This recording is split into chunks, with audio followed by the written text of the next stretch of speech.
Инфекциялық аурулар ағзаға ауру қоздырғыш микроағзалар, вирустар, бактериялар, саңырауқұлақтар, паразиттер түскенде пайда болатын жұқпалы аурулар.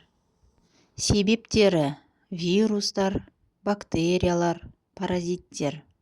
Ауру адаммен байланыс, лас қол, таза емес тағам мен су, гигиенаны сақтамау, иммунитеттің әлсіреуі.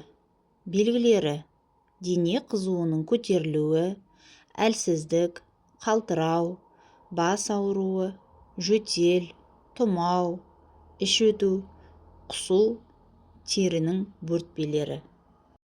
Алдын алу жолдары: жеке гигиенаны сақтау, қолды сабындап жуу, вакцина алу, таза су ішу, тағамды дұрыс өңдеу, бөлмені желдету, ауру адамдармен араласпау.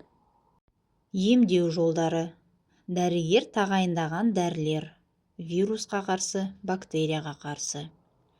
Төсек режимі, көп сұйықтық ішу, дұрыс тамақтану.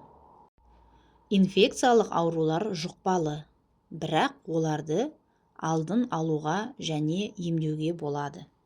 Денсаулықтарыңызды сақтап, салауатты өмір салтын ұстаныңыздар, сау болыңыздар. Менің каналыма тіркеліп, лайк, комментарий жазып кетіңіздер.